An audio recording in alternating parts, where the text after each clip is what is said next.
Good morning. Is this on? Good morning. Let's try that again. Good morning. Thank you.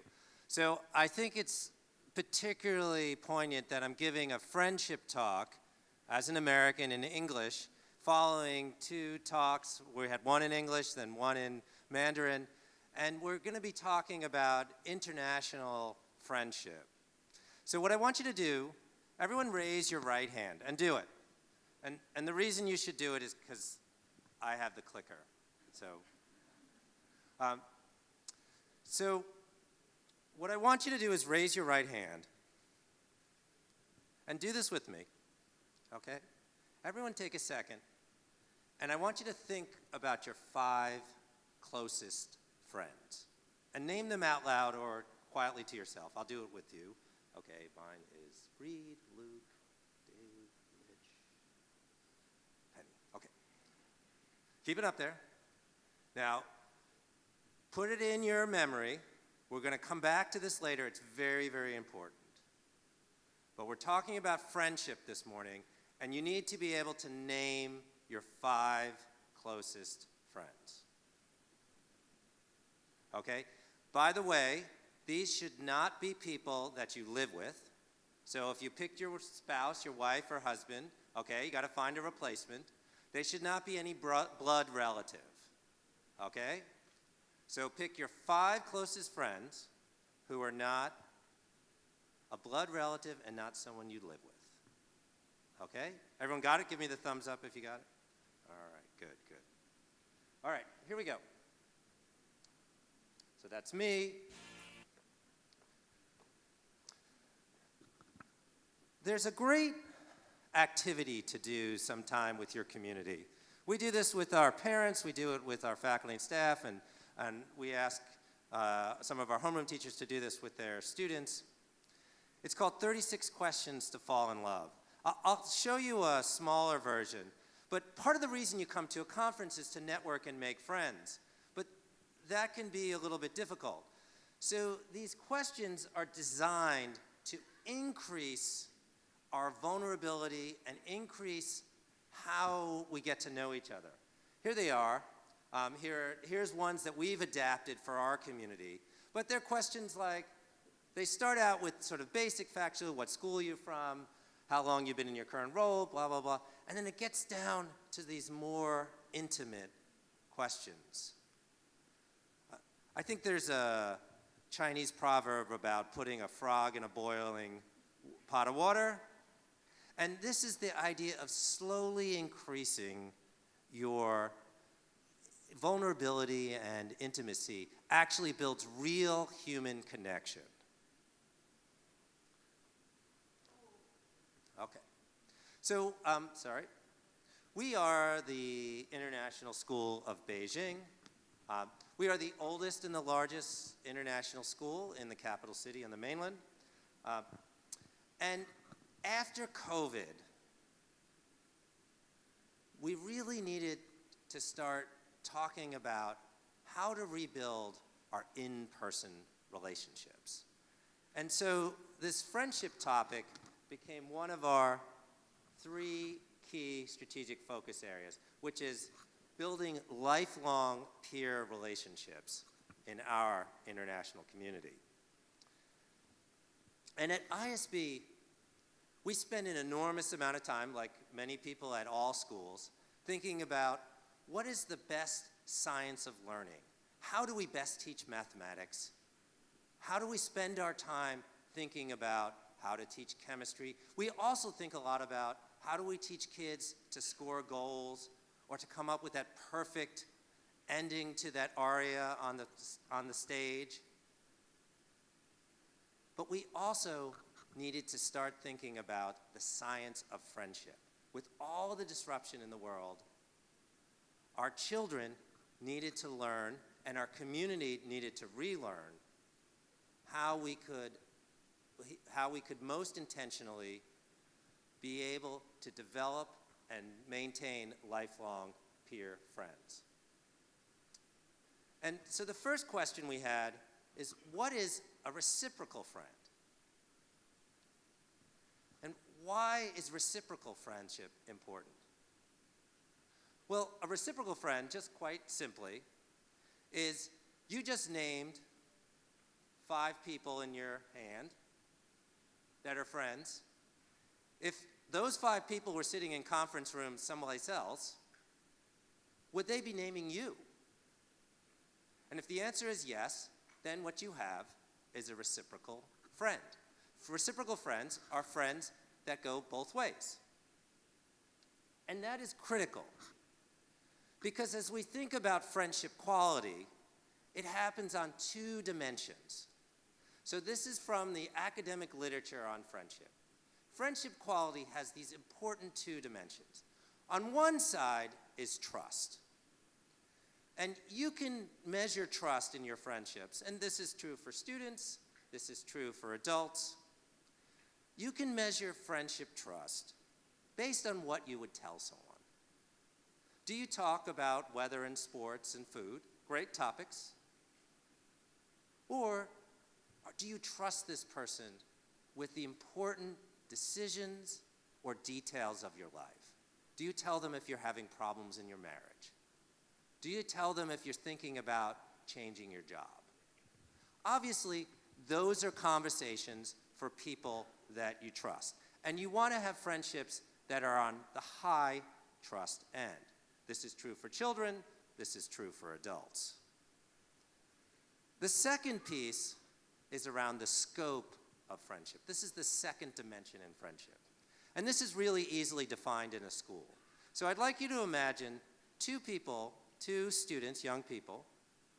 They're in a chemistry class. And the teacher says to the class, okay, everyone pair up and become lab partners. Typical thing. Well, 2 people, these 2 students see each other and they decide to become lab partners. That's a type of friendship, and that's level 1. After science class, they go to lunch. They see a large number of people. They can sit anywhere they want. Lunch is a social space for us, but they choose to sit together in lunch. That's level 2 for friendship in scope. Level 3 would be, after school, they WeChat each other, and they decide to get together and play some video games or a movie or something outside of school. So we're increasing the scope. The last one might be, these 2 children are such good friends that their families decide to go on vacation together. Now, high quality friendship is in this top right quadrant, where the trust level is very high and the scope is very broad. And that's what we're looking for in our community. Can we build high level, high quality friendships?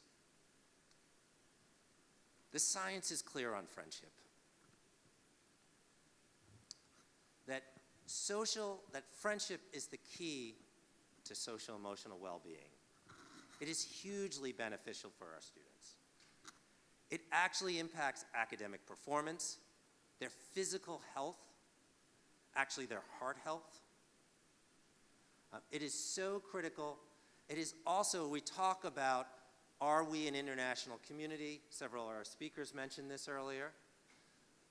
It is such a key piece for building interpersonal skills and language skills is close, intimate friendships, because that's who you practice those language skills with. And it also increases school engagement. It increases after-school and co-curricular engagement. One of the things that people think that one of our educators often mistakenly believe that the way that people make friends is on their extracurricular activities. Actually, the reverse is more often than not true. First, they make friends, and they go and do the extracurricular activities with the kids that they are friends with. And the extracurricular activities actually strengthen the friendships, but they're not the initial driver of it.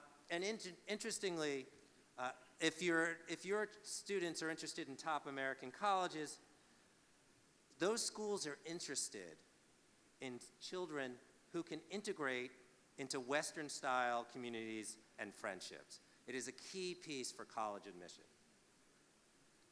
Uh, we are also very interested, at the International School of Beijing, we are very interested in the diversity of friendship. Many of our students are one of one. We'll have one student from a particular country, a small country in Africa, or one student from a country in Central America. And if our students are only making friendships along national or linguistic lines, many of our students will be socially isolated.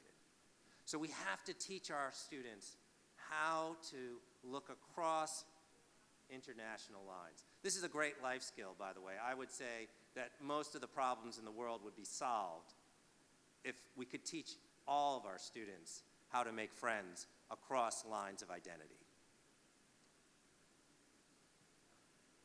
Now let's talk a little bit about friendship making.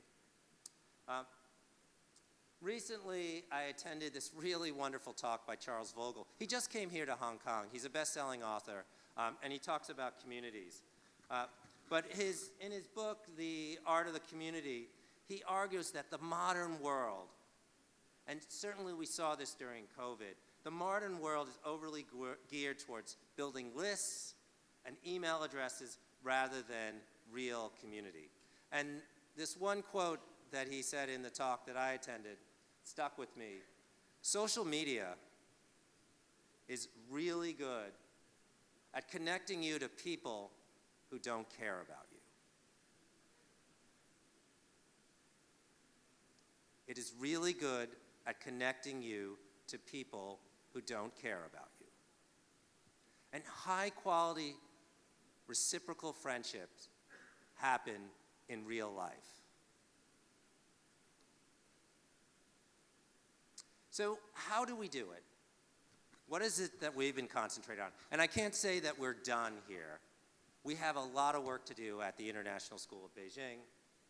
But we do a fair amount of faculty and staff training around friendship making and peer friendship making and facilitating for students. We do this in our mentoring classes and in our homeroom classes at the elementary level. We attempt to do a number of structures that support friendship making explicitly. We have these things called buddy classes or mix-it-up lunches where you're asked to sit with different groups. Structured recess. And when you think about recess, you think about a time kids get to run around and do whatever they want, which is true. But if you don't put in some structures, many students will be socially isolated. And you'll see that there are some kids that are playing with a lot of kids and some kids who are playing with no one. Also, we need to think a lot about neurodiversity and kids who are on the spectrum, because those students have the hardest time making friends. If their social skills are lagging, it becomes very, very difficult. And training our faculty and staff and training actually our peer leaders, our student leaders, in how to manage students who have autism or have low social skills, how to do that and become friends is a critical skill. We also conduct in our elementary school a friendship survey. And we ask the students the same question I just asked you in the beginning.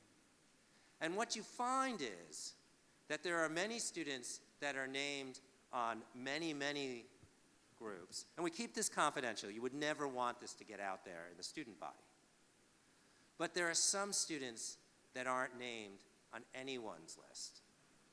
And when that happens, what you need to be doing as a community is figuring out how do we ensure that those students are becoming and being part of friendship groups.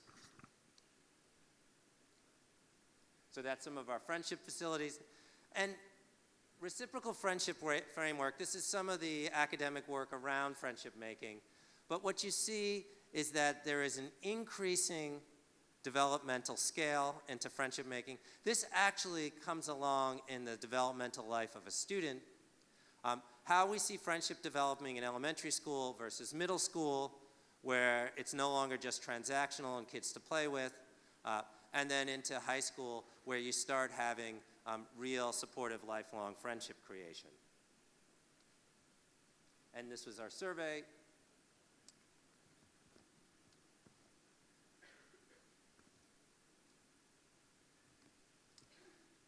So, as I conclude,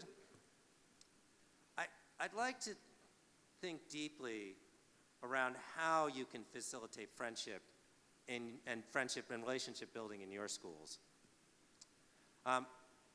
When you look back and you think about those 5 friends, how many of them of those friendships were made in schools, in a school setting?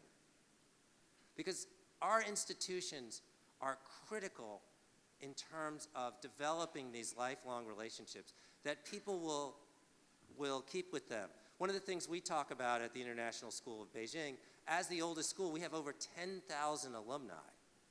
And many of those people are friends with those alumni for the rest of their lives. And they not only form their personal networks, but their professional ones as well.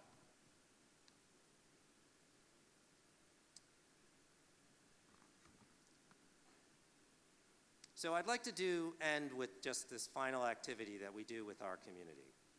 And again, I have the clicker, so I'd ask you to participate. If everyone could just stand up for a second, okay? Just stand. I know that we've been sitting a long time, so stand up just for a moment. Thank you for those who are participating. I appreciate it. I know this isn't the typical way that we experience conferences here, but I'm an American, so we're going to do it American style. All right. I want you to go back and think about those 5 people you mentioned earlier. Okay? Think about those 5 people. And I want you to, we're going to take a little test. We like tests in China. So we're going to give you a little test here. All right. Remain standing if you've spoken to one of them in the last 5 months. 5 months. So think about it. Have you spoken to one of them in the last 5 months? Okay? No one sat down. Good. Remain standing if, of those 5 friends, you have an appointment to see them in real life, has to be in real life. If you have an appointment to see 2 of them in the next 2 weeks. Do you have an appointment to see 2 of them in the next 2 weeks? If you don't, sit down. You got to sit down. Ooh, some of you. All right. Some of you still standing. Okay.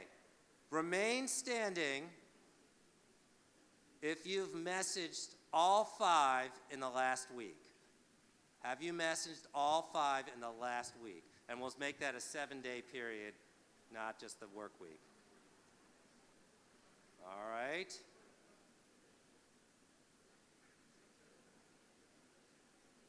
Remain standing if you can say what all 5 of them are doing right now.